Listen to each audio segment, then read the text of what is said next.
Título 5º. Da tributação e do orçamento. Capítulo 1º do Sistema Tributário Municipal, seção I dos Princípios Gerais. Artigo 155.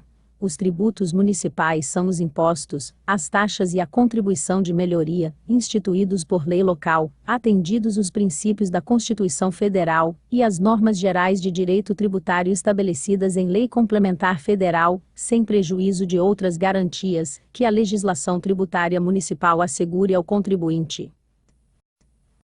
Parágrafo único. Sempre que possível, os impostos terão caráter pessoal, e serão graduados segundo a capacidade econômica do contribuinte, facultado à administração tributária, especialmente para conferir efetividade a esses objetivos, identificar, respeitados os direitos individuais, e nos termos da lei, o patrimônio, os rendimentos e as atividades econômicas do contribuinte. Seção 2ª. Das limitações do poder de tributar.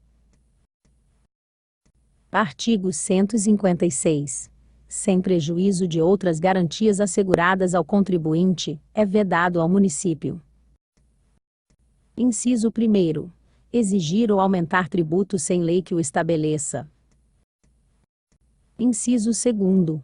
Instituir tratamento desigual entre contribuintes, que se encontrem em situação equivalente, proibida qualquer distinção em razão de ocupação profissional ou função por eles exercida, independentemente da denominação jurídica dos rendimentos, títulos e direitos. Inciso 3º. Cobrar títulos. Alínea A. Em relação a fatos geradores ocorridos antes do início da vigência da lei que os houver instituído, ou aumento. Alínea B. No mesmo exercício financeiro, em que haja sido publicada, a lei que os instituiu ou aumentou. Inciso 1º.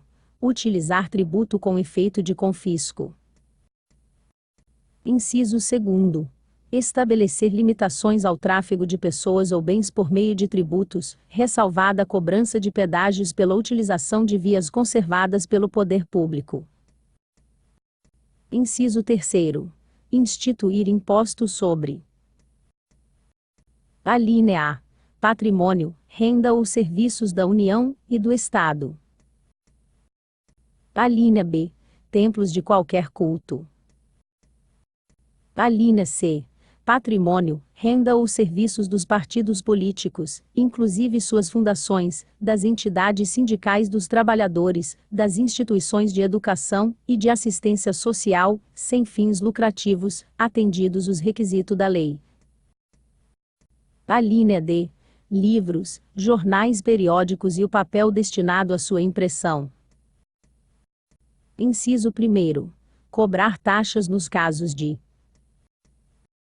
Alínea A. Petição em defesa de direito, ou contra ilegalidade ou abuso de poder. Alínea B.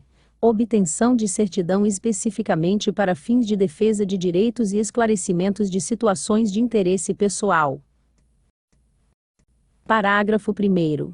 A vedação expressa no inciso VA é extensiva às autarquias e às fundações instituídas e mantidas pelo poder público, no que se refere ao patrimônio, à renda e aos serviços, vinculados às suas finalidades essenciais, ou às delas decorrentes.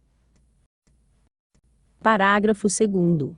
O disposto no inciso 6º-A, e no parágrafo anterior, não se aplica ao patrimônio, à renda e aos serviços, relacionados com exploração de atividades econômicas regidas pelas normas aplicáveis a empreendimentos privados, ou em que haja contraprestação ou pagamento de preços ou tarifas pelo usuário, nem exonera o promitente comprador da obrigação de pagar o imposto relativamente ao bem imóvel.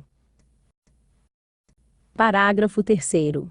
As vedações expressas no inciso 6º, B e C, compreendem somente o patrimônio, a renda e os serviços, relacionados com as finalidades essenciais das entidades nela mencionadas. Parágrafo 4º.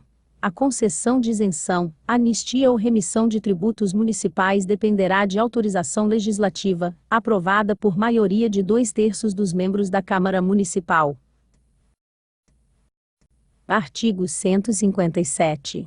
Estão isentos do imposto predial e territorial urbano os exemplo-combatentes da Segunda Guerra Mundial, então integrantes da Força Expedicionária Brasileira, da Força Aérea Brasileira, da Marinha de Guerra e da Marinha Mercante. Parágrafo 1º.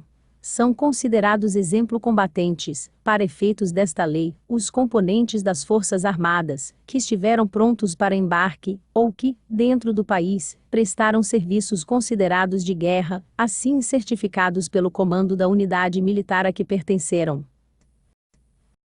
Parágrafo 2º. A prova de participação efetiva em operações bélicas deve ser providenciada pelo interessado junto aos ministérios militares, na forma de certidão, de acordo com a legislação federal. Parágrafo 3º. A isenção do imposto predial e territorial urbano será requerida através da Associação dos Ex-Combatentes do Brasil e instruída com a identidade do exemplo combatente.